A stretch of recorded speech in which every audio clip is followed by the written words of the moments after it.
Hello everyone.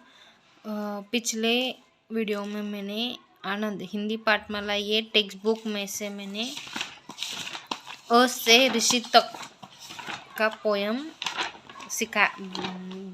पढ़ाया था। ये वीडियो में मैं ये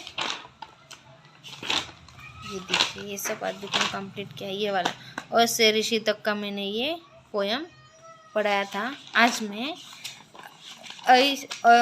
ए से आह तक पोयम बोलती हूँ।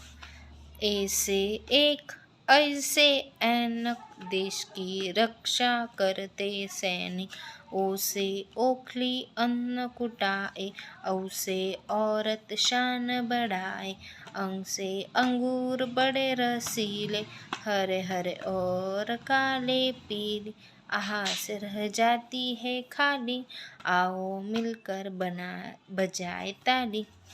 फिर से एक बार, अ से आह तक।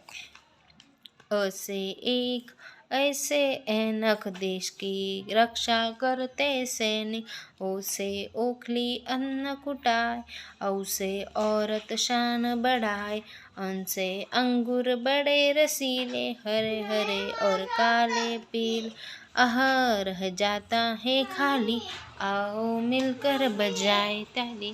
Thank you.